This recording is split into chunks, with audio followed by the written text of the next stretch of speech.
はい、こんにちは。今日は鎌倉の、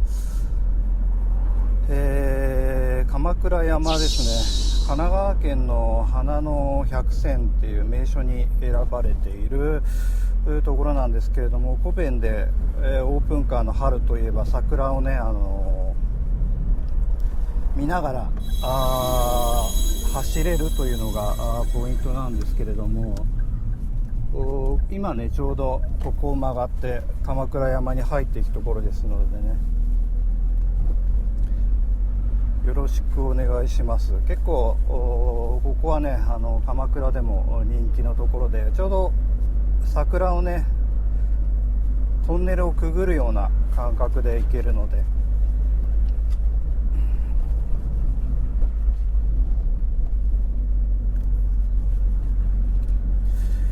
映ってるでしょうかね。もう土日週末はかなりねもう山が渋滞してしまうような道なんですが、もともとは別荘とかがねある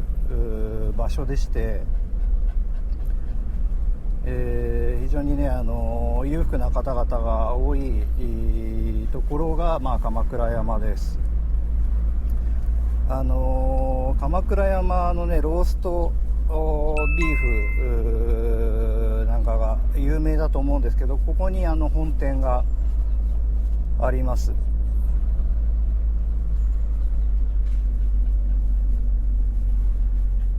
ぱりねこの春の桜の季節にオープンカーで桜並木を走るっていうのはオープンカーの醍醐味の一つだと思うんですよね。結構去年は来れなかったので、今年が初めてここの道を走ってますけれども、今ここの右手がね来亭という日本庭園のお蕎麦が食べれるところで非常に有名なところです。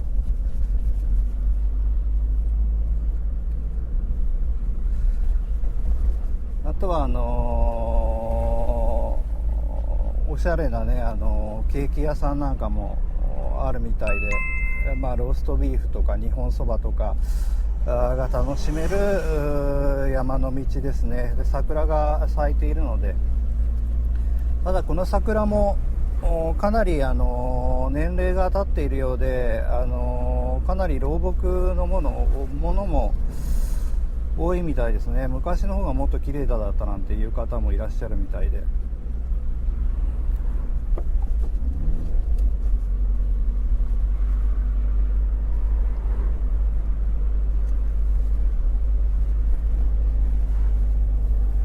基本的に咲いてるのはソメイヨシノですかね。花が咲いた時に一緒に葉っぱが出てこないタイプの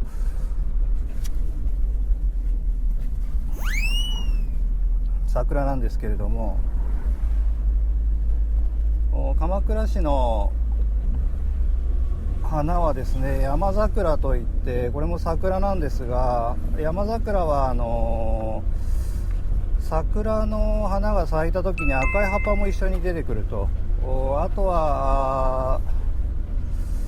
なんだっけな、大島桜というのもありまして、こちらは花と一緒に緑のね葉も一緒に出てくるタイプで、ソメイヨシノは花だけなんですよね。葉っぱが一緒に出てこないので非常にピンク色が綺麗なんですけれども、鎌倉の市の花である山桜に関しては、この鎌倉山の夫婦池公園というね公園にですね、植えてあるみたいですね。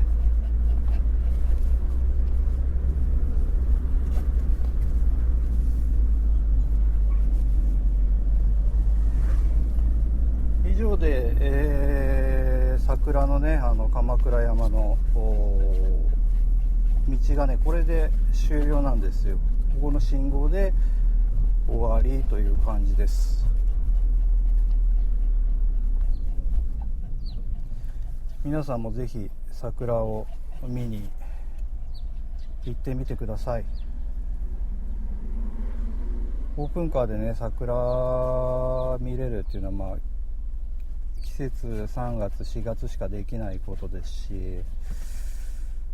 やっぱりオープンカーだと一味違いますから、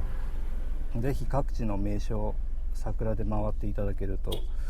プンカー楽しいかと思いますので。